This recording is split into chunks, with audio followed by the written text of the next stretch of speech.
नमस्कार दोस्तों। आज मैं आपके लिए लेकर आया हूँ कक्षा 10 क्षितिज की जो पुस्तक है उसका द्वितीय अध्याय कवि तुलसीदास। ये दूसरा अध्याय रामचरितमानस के बालकांड से लिया गया है। तो सबसे पहले हम कवि तुलसीदास के जीवन परिचय के बारे में समझते हैं। कवि तुलसीदास का जन्म संवत 1589 ईस्वी सन की बात की जाए तो 1532 ईस्वी। इनकी मृत्यु संवत 1680 ईस्वी सन की बात की जाए तो 1623 ईस्वी।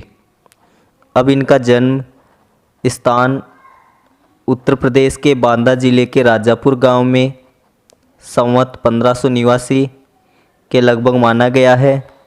इनके पिता का नाम आत्माराम दुबे था। तुलसीदास जी एक सरयू ब्राह्मण थे। इनकी माता का नाम हुलसी था। कहा जाता है कि जो तुलसीदास जी है अभुक्त मूल नक्षत्र में पैदा हुए और जन्म लेते समय इनकी अवस्था 5 वर्ष के बालक के समान थी। मुंह में दांत भी निकले हुए थे। भय की आशंका के चलते इनके माता पिता ने इन्हें त्याग दिया। तब मुनिया नामक दासी को तुलसीदास जी मिले जिन्होंने इनका पालन पोषण किया।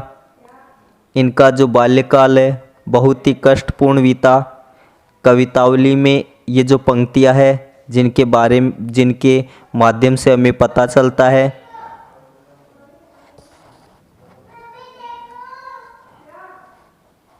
माता पिता जग जाय तज्यो, विदहु न लिख्यो कुछ भाल भलाई।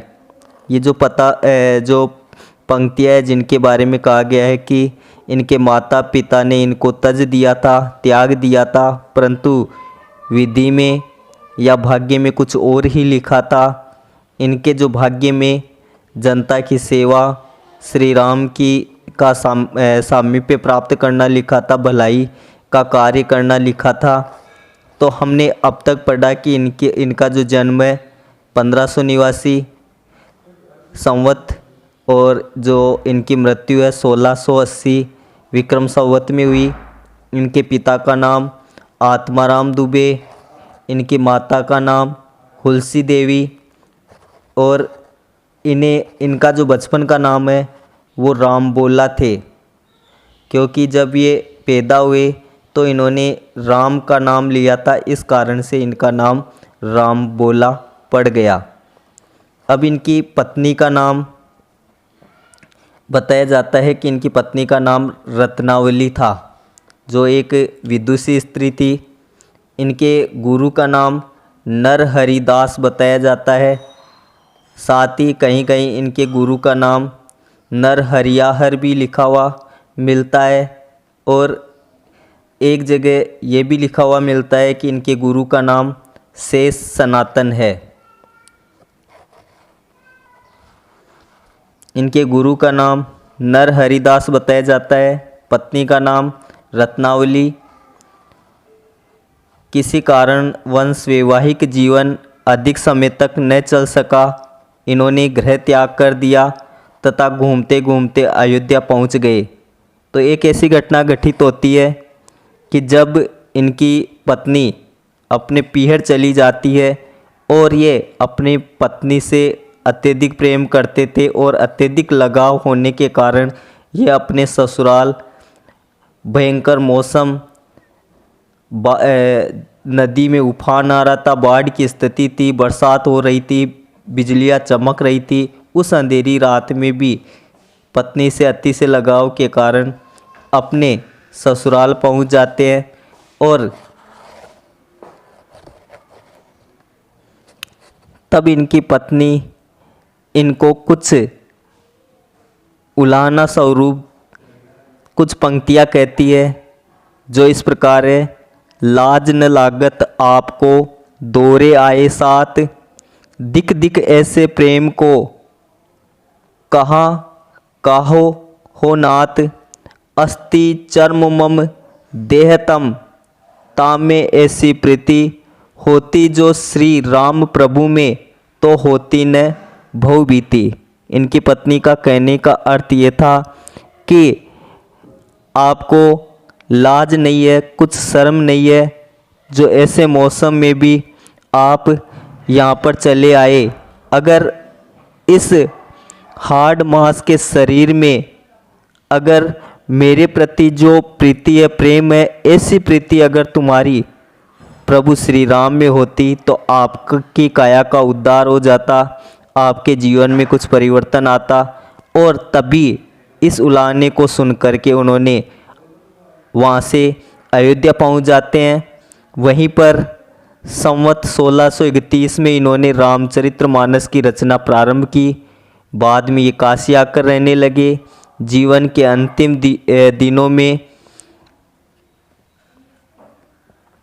इनको एक फोड़ा हो गया था। उस फोड़े की पीड़ा की शांति के लिए इन्होंने हनुमान जी की स्तुति की, जो हनुमान बाहु के नाम से प्रसिद्ध है। इनकी मृत्यु के संबंध में भी निम्नलिखित दोहा प्रसिद्ध है, जो यहाँ पे बताया गया है। संवत 1680 अस्सी गंग के तीर, सावन शुक्ला सप्तमी तुलसी तज्यो शरीर। कि संवत 1680 को 80 गंग के तीर, गंगा नदी के किनारे, सावन शुक्ला सावन का महीना था, और शुक्ल पक्ष की सप्तमी के दिन तुलसी तज्यो शरीर, तुलसीदास ने अपना शरीर का त्याग किया था। इन्होंने राम के अनन्य भक्त के रूप में दास्य भाव अपनाते हुए अनेक काव्य ग्रंथों की रचना की। तो राम की जो भक्ति है वो कौन से भाव की है? दास्य भाव की। पहले अध्याय में सूरदास में हमने पढ़ा कि उनकी जो भक्ति थी वो सख्य भाव की थी, क्योंकि सूरदास श्री कृष्ण को सखा मान करके काव्य लिखा करते थे। तो यहाँ पर तुलसीदास जी राम को अपना सेवक मानते थे या राम का वे नौकर समझते थे, और इस कारण से इनकी जो भक्ति भावना है वो दास्य भाव की या सेवक भाव की कही गई है। तो इनके द्वारा जो लिखी गई रचनाएं जो हमें प्राप्त होती है, जिनमें रामचरितमानस है, विनय पत्रिका, दोहावली, गीतावली, कवितावली, रामाज्ञा प्रसन्न, बरवे रामायण, जानकी मंगल, पार्वती मंगल, रामलला नैचू, वैराग्य संदीपनी तथा कृष्ण से संबंधित जो पद इनके मिलते हैं वो श्री कृष्ण गीतावली में मिलते हैं। तो इनकी जो मुख्य रचनाएं हैं वो 12 रचनाएं हैं, जिनमें से 7 रचनाएं इनकी ब्रजभाषा की है और 7 रचनाएं इनकी अवधी भाषा की है। तो जो ब्रजभाषा की रचनाएं हैं जैसे दोहावली है, कवितावली है, गीतावली है, कृष्ण गीतावली है, रामाज्ञा प्रसन्न है, वैराग्य संदीपनी है, विनय पत्रिका है, ये ब्रजभाषा से संबंधित है। जानकी मंगल, पार्वती मंगल, रामलला नैचू, बरवे रामायण, रामचरितमानस, ये रचनाएं जो 5 है वो अवधी भाषा से हैं। कौन कौन सी? जानकी मंगल, पार्वती मंगल, रामलला नैचू, बरवे रामायण, रामचरितमानस, ये रचनाएं अवधी भाषा की है। और आज जो हम अध्ययन कर रहे हैं वो रामचरितमानस से लिया गया है, लक्ष्मण परशुराम संवाद।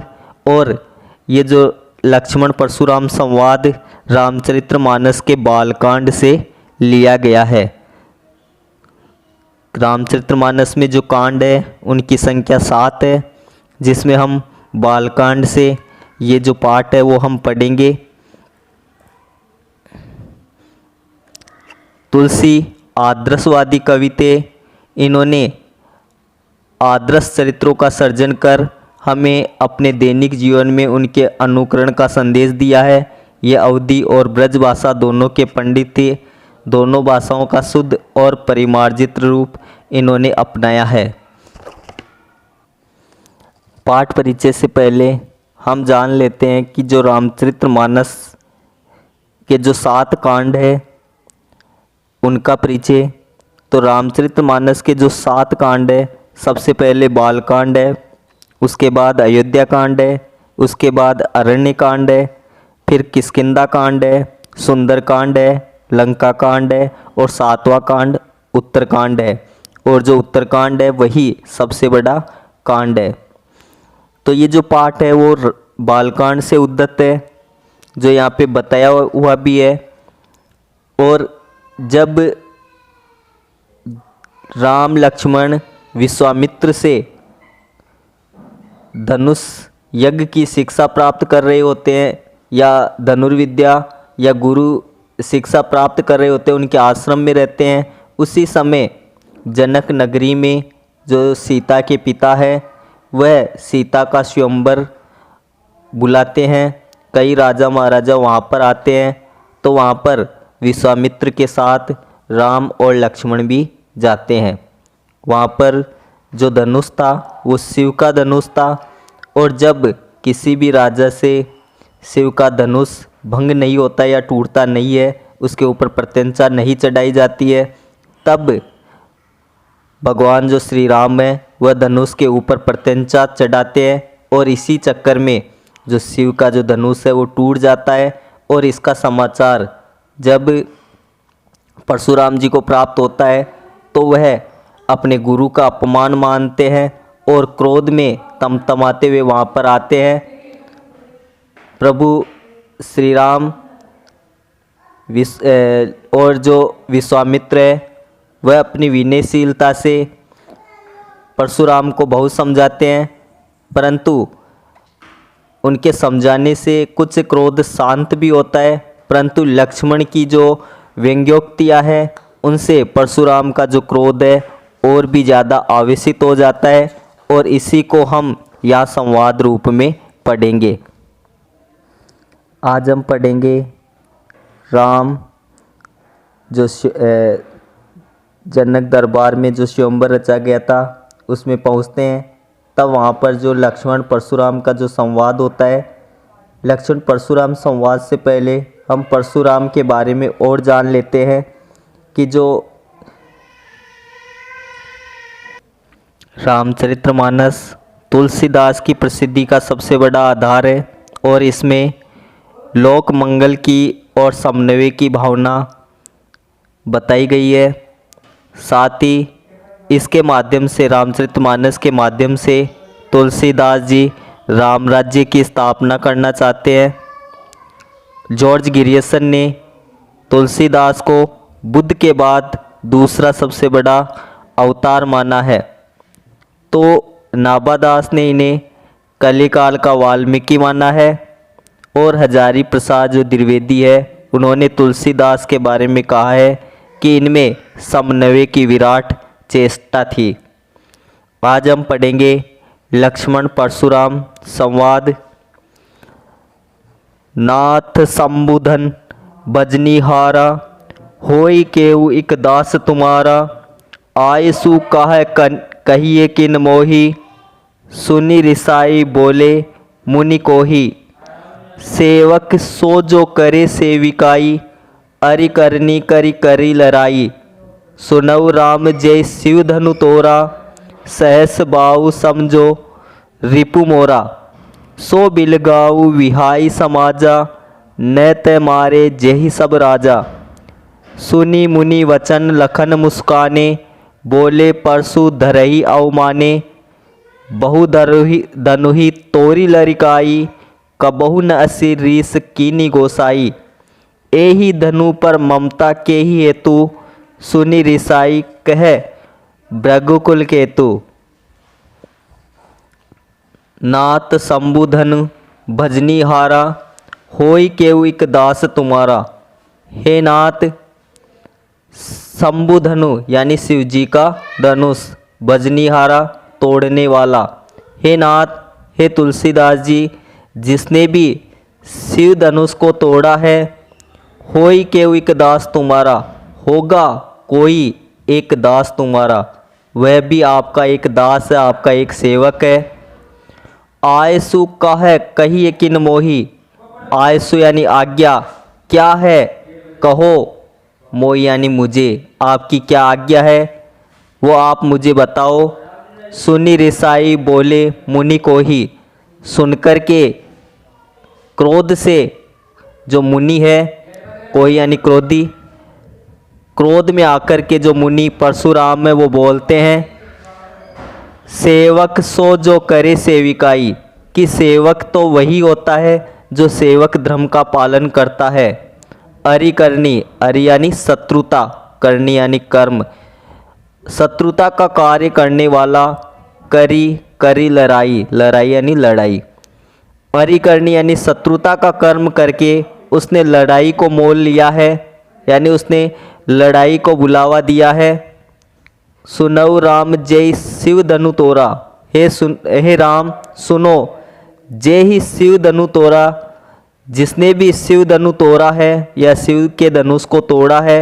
सहस बाहु समसो रिपु मोरा, रिपु यानी शत्रु, सहस बाहु एक राजा है, सहस्त्र भुजाओं के बल के समान उसके अंदर बल था, सहस्त्र बाहु नाम है जिसको परशुराम ने हराया था।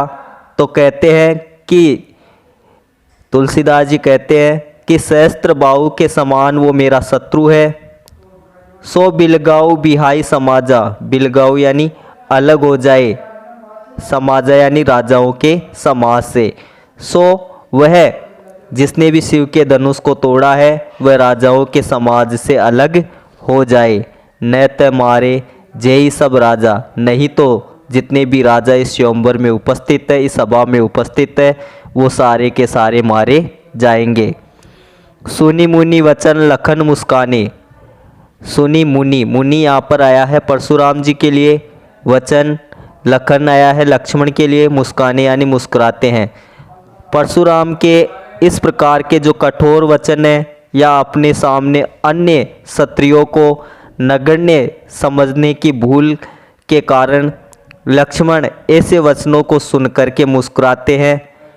बोले परशु धरई अवमाने, और बोलते हैं परशु धरई, परशु को धारण करने वाले जो परशुराम है, अवमाने यानी अपमान करते हुए, बोलते हैं परशुराम का अपमान करते हुए।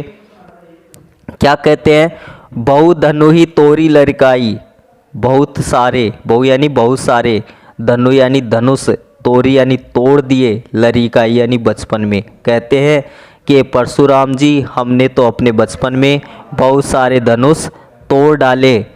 कबहु न असी, कभी भी, असी यानी ऐसी, रीस यानी क्रोध, कीनी गोसाई, हे गोसाई, हे परशुराम जी आपने कभी भी ऐसा गुस्सा नहीं किया, ऐसा क्रोध नहीं किया। ए ही धनु पर ममता के ही हेतु, इस धनुष पर ही आप इतनी ममता क्यों दिखा रहे हो, क्या कारण है आपका।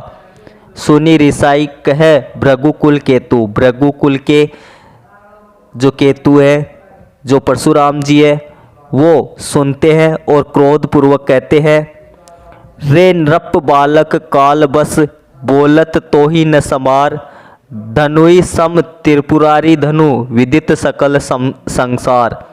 रे नृप बालक, हे राजा के पुत्र, नृप यानी राजा, बालक हे राजा के बालक, काल बस तू काल के बस में आ गया है, काल तेरे सिर पर बैठा हुआ है, काल तुझे कभी भी अपने आगोश में ले लेगा। इस कारण से तू जो बोल रहा है तो ही न संभार, तुम्हें कुछ भी शोर संभाल नहीं है, तुम्हें बोलने का किसी प्रकार का कोई लहजा नहीं है। इस कारण से जब किसी के ऊपर काल अपनी छाया डाल देता है तो उसकी बुद्धि ठिकाने नहीं रहती है, उसको बोलने का होश नहीं रहता। इस कारण से तू भी काल के बस में आ गया है, इस कारण से तू कुछ भी सही ढंग से नहीं बोल रहा है, कुछ भी संबल तेरे अंदर नहीं है या समझ तेरे अंदर नहीं है। इसी कारण से धनुई सम त्रिपुरारी धनु, धनु यानी धनुष, सम यानी समान, त्रिपुरारी यानी जो त्रिलोकीनाथ है या जो शिवजी है उस धनुष के समान नहीं है, कि जितने भी धनुष है वो सभी शिवजी के धनुष के समान नहीं है। और तुम ये भी जानते हो, विदित यानी जानते हो, सकल यानी सारा संसार, और ये सारा संसार जानता है कि ये जो धनुष है वो शिवजी का धनुष है। और तुम इस बात से अनजान क्यों हो, तुम जानते हो इस बात को, और तुमने लड़ाई लेने के लिए ही या मुझसे शत्रुता करने के लिए ही इस धनुष को तोड़ा है। तो ये जो पद हमने पढ़ा आज हम इतना ही पढ़ेंगे। इसलिए अगर आपको ये वीडियो अच्छा लगे तो आप ज़्यादा से ज़्यादा लाइक और शेयर ज़रूर करें। Thank you.